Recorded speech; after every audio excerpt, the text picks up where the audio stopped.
Welcome back to another edition of Al Sports. Alongside Matt Plunkett, I'm Josh Roltenberg. The football team does something they haven't done since 1979. We also have some last-second thrillers in soccer, and we'll be getting comfy with Coach Fran Dunphy. But first, it's the same old story for the Temple football team, but this one continues to have a happy ending as the Owls just keep on winning. In this matchup against Toledo, they look for their 5th straight win, and the Owls continue to roll, especially freshman phenom Bernard Pierce.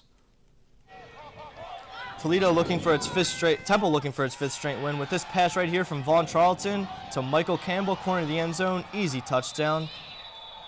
Scoring was the theme of the night for the Owls, but the defense also came to play with this sack coming up right here by number 43, Adrian Robinson. After that sack there, the Owls head back on offense with this short, easy touchdown by Bernard Pierce. Bernard Pierce had himself a day. He had over 200 yards and 3 touchdowns. Another touchdown coming up right here on this long run. He gets through the hole. Nobody's catching him. Look at him go. He's quick. He's fast. He's out of there. Touchdown, Bernard Pierce. Temple is going to go back on offense. They say, you know what? Why not get another touchdown? This slam pass right here to Jason Harper. He weaves in and out of the defense. Wait, you see his move right here, cutting back to the middle of the field. Gets into the end zone, and the Owls roll on the victory, 40-24. Head coach Al Golden has more on Bernard Pierce and his record-breaking day. Rushing for 68 yards. I said it. The kid's approach, his decision-making on and off the field right now is tremendous. He's a great teammate. I mean, the first thing he does is honor his lineman every time somebody asks him a question. And he's a team guy. Offense dominated in that game, but it has been the defense dominating for the Owls. They are currently ranked 1st in total defense, 1st in rushing defense, and 3rd in scoring defense. If you still think the football team isn't turning its program around, you might want to consider this. Head coach Al Golden is on the watch list for college football's Coach of the Year. Other big names include some guys you might have heard of: Joe Paterno from Penn State, Pete Carroll from USC, and Urban Meyer from Florida. So the football team's on a 5-game winning streak. Bernard Pierce is setting rushing records, and it's amazing when you consider this guy was carried off a stretcher just 1 week before. One reason for the quick comeback is thanks to the trainers at Temple. This is a group of unsung heroes who don't often get the credit they deserve. Athletes who perform at a high level ask a lot of their bodies, but Temple players get special treatment. A team of athletic trainers and physicians work to make sure the competitors are ready for the big game.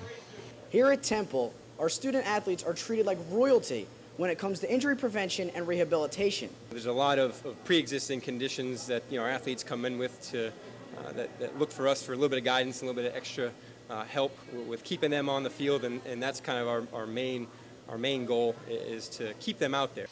Injuries do occur, but elite athletes are willing to do anything to get back to action as fast as possible. If it wasn't for his help, I think my recovery time would have taken a lot longer than it did. Being me personally, I wanted to get back to action and ready to go right away, so listening to a trainer's advice definitely helped. To do their job, trainers use everything from traditional bandages to state-of-the-art technology. The HydroTrack underwater treadmill is a form of functional rehab. It allows athletes to use a complete range of motion without re-aggravating the injury. The training room has a variety of things. We do everything from trampoline work to leg press. There are various things that we do to try and strengthen and regain muscle and the ligament damage back into the ankle. It's a team of trainers, physicians, and graduate assistants that do what they can to help the athletes rehab their injuries and to keep Temple Owls in winning form. I tell you, after this show, I'm going to need a trainer, man. My back is killing me. Well, while you're recovering over there, Josh, I'm going to get to men's and women's soccer, where both teams headed into their games on the 25th.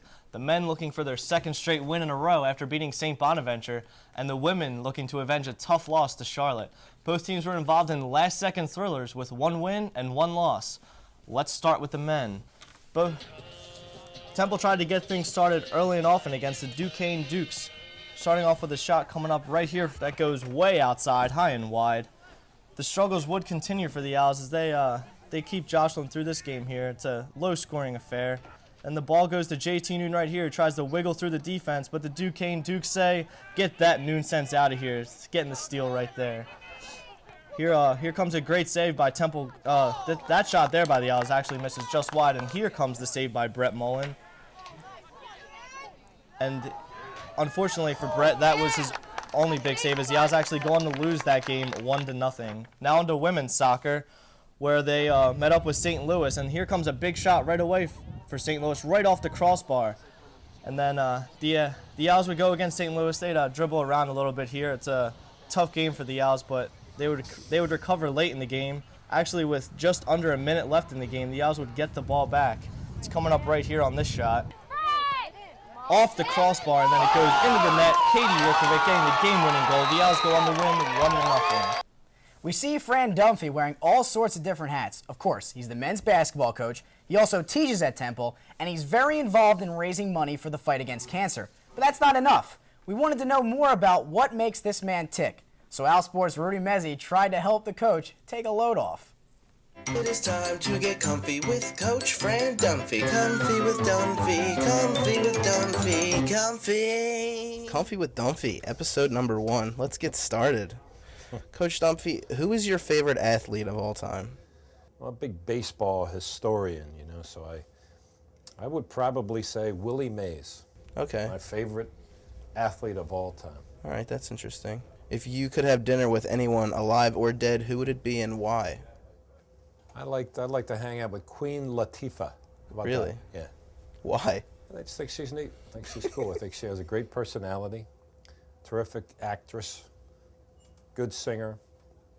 She's one that comes to mind. Do you enjoy the movie Beauty Shop? I do. I think she's pretty funny. There's a lot of movies I enjoy, but that was pretty funny. What would you say your favorite movie is? My favorite movie, that's probably, I did a review of One Flew Over the Cuckoo's Nest. That was pretty funny. I enjoyed that very much. Okay. Stripes was another one of my favorites. Okay. Music from the Heart with Meryl Streep. How about that? Don't know it, do you, Rude? No. What is your favorite food? Favorite food? I'm an Italian food buff. My mother's Italian, so I ate that as I was growing up, and so I am a big Italian food guy. Okay. If I had to take a second stab at it, I'm a big steak guy. I enjoy a good steak. Now. Steak sandwich? I like that too. I like cheesesteaks. What's your favorite place? Ooh, I'm a Geno's and Pat's kind of guy. I like the ambiance down there. You got two different kind of places. Gotta pick one. I couldn't. All right. Couldn't. They're both great. That was the first part of an in-depth interview with the men's coach. We'll hear from him again in the coming weeks. In the meantime, if you want to see even more of Fran Dunphy, go support the team this season. Single game tickets are on sale. Some Temple fans couldn't wait for the official opener. On Wednesday, Cherry and White Night was a chance for fans to meet and greet the players and coaches of the men's and women's basketball teams. Fans got the opportunity to take part in shooting contests and see performances by the cheerleaders and Diamond Gems dance teams. The women's first home game will be November 13th against Illinois, and the men open their home schedule November 21st when they take on Siena.